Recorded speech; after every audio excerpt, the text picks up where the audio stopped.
उत्तर प्रदेश में रामनरेश यादव और बिहार में मुख्यमंत्री कर्पूरी ठाकुर, और किसने ये गाली बनाई कि दिल्ली से चमड़ा भेजा संदेश, बार बनावे कर्पूरी और भैंस चरावे रामनरेश। तो भैंस चराने वालों का भी अपमान हुआ कि नहीं? अच्छा, ये अपमान कोई मुसलमान किया था क्या? मंदिर में जाने से किसी मुसलमान ने रोका कि तुम दलित हो, शूद्र हो, नहीं जाओ? किसी मुसलमान ने गाली बनाई कि रामनरेश वापस जाओ, वापस जाके भैंस चराओ?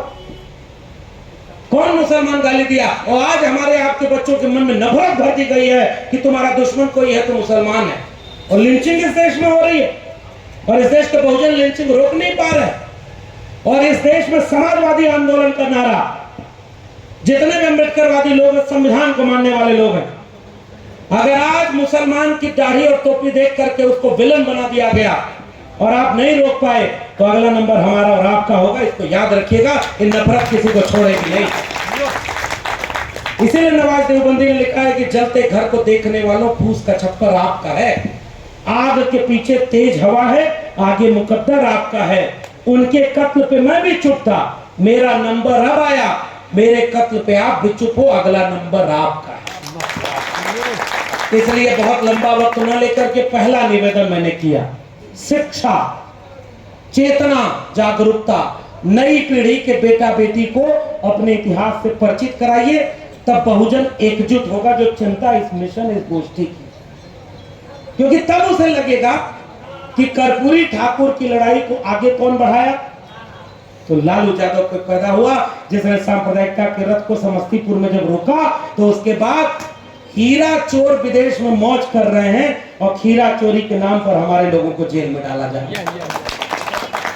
नहीं झुके ना सामंतवादियों से और नफरत करने वालों से।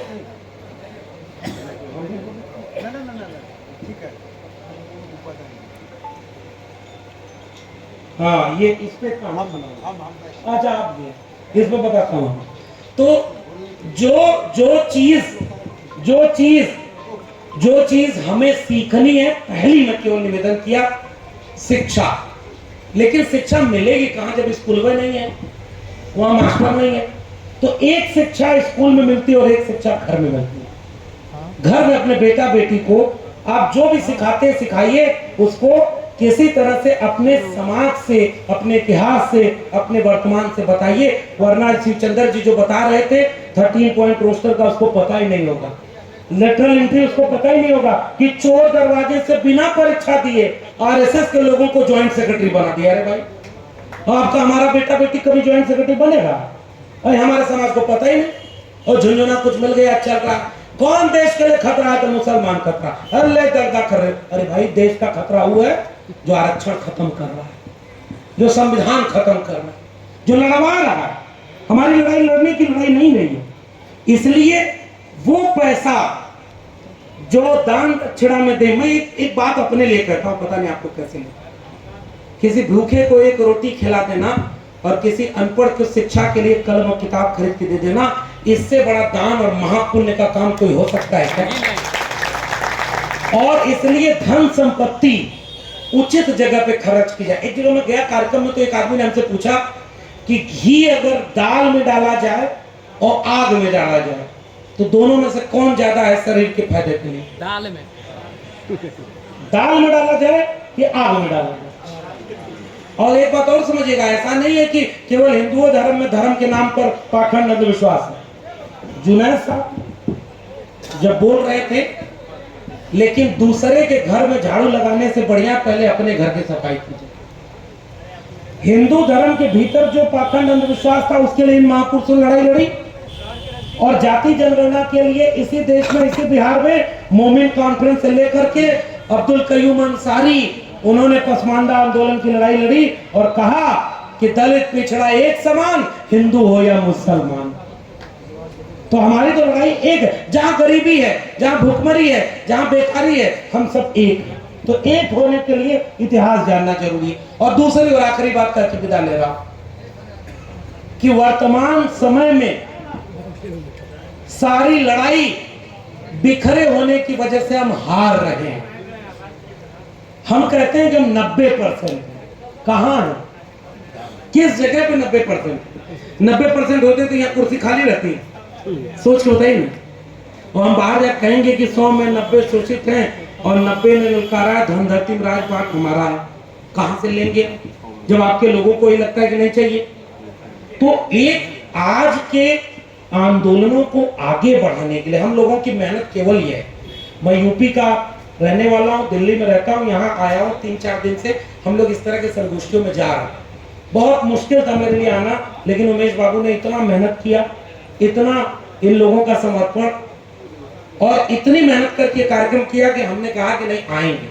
तो हम आगे कोई नई बात थोड़ी आपको बता देंगे जो बात शिवचंद्र जी नहीं बता पाएंगे या शिव किशोर बाबू नहीं बता पाएंगे या जुनैद साहब नहीं बता पाएंगे। हम केवल ये करते हैं कि इस तरह के कार्यक्रमों से ताकत इकट्ठा करते हैं। आप ऐसे विचार के लोगों को जब एक जगह बुलाते हैं तब कोई चीज समझ में आती है। घर का आदमी, घर का मुर्गी साग बराबर कहते हैं, दाल बराबर। तो जब बाहर से आदमी आता है तो उनको कहते हैं अच्छा लक्ष्मण है तो दिल्ली से आए, चल के सुना जाए। नहीं भाई, आपके इलाके में भी बहुत सारे लोग आंदोलन विचारधारा की लड़ाई लड़ रहे हैं। कोई श्री कृष्ण चेतना मंच बना के लड़ रहा है तो कोई शोषित पीड़ित लोगों का, पिछड़ों का, दलितों का संगठन बना के लड़ रहा है। उन सारे संगठनों की मदद करिए और जो आर्थिक सहयोग आप कर सकते हैं, जो पैसा खर्च। एक आखिरी में कहानी सुना के विदा लूंगा, मेरी कहानी है नहीं, महात्मा ज्योतिबा फूले ने लिखी है। एक बार एक आदमी बहुत परेशान था, जीवन में बहुत मुश्किल था, तो एक आदमी के पास गया और कहा कि बहुत जीवन में कष्ट है। तो वो आदमी कहा धरती पर हम भगवान के अवतार हैं, हम तुम्हारा कष्ट दूर करने का रास्ता बताएंगे। बाकी हम नाम नहीं ले रहे हैं, आप समझ जाएंगे कौन है वो धरती के अवतार। इसी देश में है और कहीं है नहीं। जाति व्यवस्था की बीमारी भी इसी देश में है और जाति के नाम पर सबसे ज्यादा अन्याय इसी देश में है। दुनिया का कोई देश ऐसा आपने देखा कि धर्म एक ही है लेकिन भगवान के आगे दोनों की जाति अलग हो गई, तो एक पुजारी बन के बैठेगा अंदर और दूसरा मंदिर में जा ही नहीं सकता। ये इतना बड़ा अन्याय जाति के नाम पर इसी देश में किया गया। और मैं बधाई दूंगा बिहार के लोगों को कि आपने आजाद भारत में पहली बार जाति जनगणना कराई, उसके आंकड़े जारी किए और पोल खुल गई कि किसकी आबादी कितनी है और किसको कितना हिस्सा और हक मिल गया। मैं बहुत बधाई दूंगा हमारे बीच में, चाहे जिलाध्यक्ष जी हों और उस पार्टी के लोग हों। राजनीति में कुछ काम इतिहास में बड़े हो जाते हैं। बिहार ने पूरे देश को आईना दिखाया और आज की लड़ाई सबसे बड़ी लड़ाई जाति जनगणना की लड़ाई, जिसकी जितनी संख्या भारी उसकी उतनी हिस्सेदारी। इसलिए एकजुट होने का रास्ता, एक होने का रास्ता मुद्दों पर एकता की होती है और कोई एक होने का दूसरा फार्मूला नहीं। हमारी जातियां अलग हैं। ओबीसी में 3743 जातियां हैं, दलितों में 1200 से ऊपर जातियां हैं। वहां भी कई जगह शादी ब्याह नहीं होता, वहां भी कई जगह ऊपर नीचे मानते हैं। बाबा साहब अम्बेडकर 1948 में जब ओबीसी भारतीय पिछड़ा वर्ग संघ के सम्मेलन में लखनऊ बुलाए गए तो बाबा साहब अम्बेडकर ने एक वाक्य बोला था कि इस देश के ओबीसी समाज के लोगों, हम तुमसे ये नहीं कहते कि तुम दलित समाज से रोटी बेटी का संबंध बना लो, एक समय आएगा जब वो भी करना पड़ेगा। लेकिन एक चीज याद रखना, जाति के नाम पर तुम्हारा भी अन्याय हुआ है, हमारा भी हकमारी हो रही है। इसलिए जिन मुद्दों पर एक हो सकते हो उन मुद्दों पर एक हो जाना, इससे बनाता बहुजन कॉन्सेप्ट। और उन मुद्दों पर एक होने का रास्ता है जाति जनगणना, लिटरल एंट्री, कॉलेजियम सिस्टम। जितना जिसका हिस्सा उतना प्रोफेसर, डॉक्टर, इंजीनियर। जब ये मोर्चा आप खोलेंगे गांव गांव में, किसी कुम्हार से, लोहार से, बढ़ई से, नाई से, मोची से, निषाद से, मल्लाह से, हर जाति बिरादरी से पूछिए कितना लोगों के प्रोफेसर है, डॉक्टर है, इंजीनियर है, वकील है। तब उसको समझ में आएगा कि हमारे क्यों नहीं है। क्योंकि शिक्षा नहीं है, जागरूकता नहीं है, आरक्षण को खत्म किया जा रहा है, लेटर एंट्री लाई जा रही है। तब धीरे धीरे एकजुटता बन जाए। बाकी जगह पर जहां अलग है वहां कुछ दिन और अलग रहने दीजिए। डॉक्टर लोहिया ने तो आंदोलन चला था, जाति तोड़ो, जमात जोड़ो और रोटी बेटी का संबंध करने के लिए बाबा साहब अम्बेडकर अपनी किताब में लिख गए हैं एनिहिलेशन ऑफ कास्ट में कि जाति टूटेगी कैसे, जब रोटी बेटी का संबंध होगा। इसलिए मैं केवल ये निवेदन करके जा रहा हूं, गांव गांव में अब इस आंदोलन को चलाने की जरूरत है कि अगर 10 में 5 बातें हमारी मेल नहीं खाती, झगड़ा है, तो कुछ दिन के लिए उसको पीछे रख दीजिए। और 10 में 5 बातें जहां हमारा और आपका दर्द एक है, वहां हाथ से हाथ मिला लीजिए और एकजुट हो जाइए। और जितने लोगों की आबादी ज्यादा है, जैसे मैं यादव समाज से आता हूं, तो बिहार की जनसंख्या में पता चला कि जाति जनगणना बता रही 14% से ऊपर यादव है। और नौकरी में कितना है? 1.6%। और आपके दिमाग में भरा क्या गया? सारी नौकरी कौन खा गया? तो पोल खोलनी चाहिए कि नहीं? एक्सरा होना चाहिए कि नहीं? तो एक्सरा करने का सबसे बड़ा जरूरत है जाति जनगणना पूरे देश में होना चाहिए। इस मुद्दे पर एकजुटता बन सकती है। लेटरल एंट्री के खिलाफ जब आंदोलन होगा तो एकजुटता बन सकती है। जागरूकता फैलाना होगा तो दलित, पिछड़े, आदिवासी और माइनॉरिटी के लोगों में एक एकजुटता बन सकती है। और उस एकजुटता को बनाने का तरीका केवल यह है शिक्षा, चेतना और इस तरह के कार्यक्रमों को गांव-गांव पहुंचाया जाए। और केवल ये निवेदन कर रहा हूं, संपत्ति कितनी है? आप स्वयं की रिपोर्ट करी, 1% आबादी के पास 40% संपत्ति का कब्जा है। मतलब 100 रोटी में से एक आदमी 40 रोटी खा रहा है और 3 रोटी में 50 आदमी पेट भर रहा है और 10 रोटी में 90 आदमी बंटवारा कर रहे हो, आपस में लड़ा दिया जा रहा है। अब ले आया शिवचंद्र जी ने उसका जिक्र कर दिया कि वर्गीकरण कर दो, दलितों में भी बांट दो, ओबीसी में भी, और ये समझा दो कि दलित का कौन खा रहा है, वो वाला दलित खा रहा है। कहाँ खा रहा है, कितना खा रहा है, आंकड़ा तो बताओगे। आंकड़ा जानने के लिए जाति जनगणना जरूरी है। और जाति जनगणना जब होगी तब चेतना आएगी। और दूसरा ये कि एकजुट करने के लिए रोटी बेटी का संबंध बने न बने, जिनकी संख्या ज्यादा है उनकी जिम्मेदारी ज्यादा है।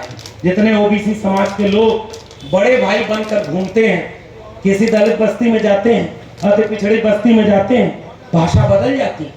अगर आपकी लाठी में दम है तो उस पर चलाओ जिसने हजारों साल से आपके साथ अन्याय और अपमान किया। अगर आप ताकतवर हैं तो अपने से कमजोर पर आपकी लाठी कभी नहीं चलनी चाहिए। बड़ा भाई हैं तो 2 कदम पीछे आइए और अपने तमाम भाइयों को अपने आगे खड़ा करिए, कंधे पर बिठाइए, तब जाकर के एकजुटता बने। और ये सबके लिए कह रहा हूं कि जीतने का ये हुनर भी आजमाना चाहिए। जंग अगर भाई से हो तो हार जाना चाहिए। हम भाई से ही लड़ते रहे, इसलिए इतना ही मुझे कहना था। मैं दिल्ली विश्वविद्यालय से बाहर निकाल दिया गया प्रोफेसर हूं, मेरे पास कोई नौकरी नहीं है, लेकिन आप जब ऐसे कार्यक्रमों में बुला करके सम्मान देते हैं तो मुझे लगता है कि विचार का रिश्ता, इससे बड़ा सम्मान कोई नौकरी क्या दे पाएगी। इस आंदोलन को, बाबा साहब अम्बेडकर के मिशन और उसके विचार को, डॉक्टर राम मनोहर लोहिया के विचारधारा को, जगदेव बाबू और कर्पूरी ठाकुर के सपनों के भारत को, मानव कांशीराम के सपनों के आंदोलन को, सामाजिक न्याय की लड़ाई को हम सब मिलकर लड़ेंगे, जीतेंगे।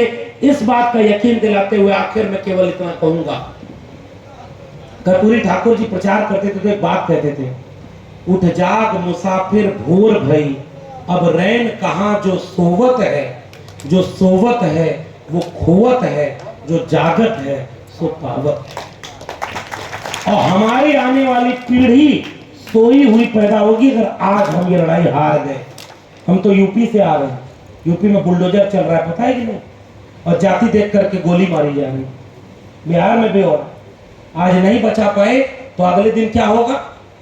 ये बिहार में भी अगर संभले हम लोग तो क्या होगा। आपको केवल लड़ाया जाएगा, केवल एक दूसरे का दुश्मन बनाया जाएगा।